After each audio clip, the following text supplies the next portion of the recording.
আসসালামু আলাইকুম এভরিওয়ান, কেমন আছেন সবাই? আশা করছি সবাই ভালো আছেন। শেয়ার করছি আজকে সারা দিনের খাবার।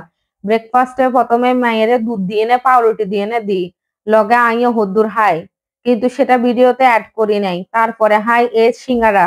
সিঙ্গারা গুলো ছোট হলেও খুব ভালো লাগে খেতে, সাথে যদি থাকে পেঁয়াজ কাঁচামরিচ। লাঞ্চে প্রথমে সাদা ভাতের লগে হাই মুসুরির ডাল ভর্তা। ভর্তাটা খাইতে এত ভালো, বেশি করে শুকনা মরিচ লগে বেশি করে ধনিয়া পাতা দিয়ে না গজ্জি খাইতে খুব মজা লাগি। ভর্তা দিয়ে খাবার শেষ করি আবার হাই লতি ভাজি। লতি ভাজিটা করেছি ছোট চিংড়ি শুটকি দিয়ে, অনেক দিন ধরে লতি ভাজি খেতে মন চাইছিল, তাই আজকে করে খেয়েই নিলাম।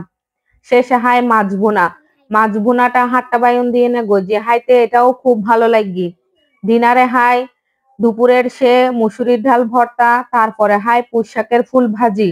পুঁইশাকের ফুল ভাজিগুলা এত মজাই কি আর বলবো। শেষে হাই লইট্টা মাছ ভুনা। লইট্টা মাছ ভুনাটা যদি বেশি করে পেঁয়াজ দিয়ে করা হয় খুব ভালো লাগে। আলহামদুলিল্লাহ, এই ছিল আমার আজকের সারাদিনের খাবার।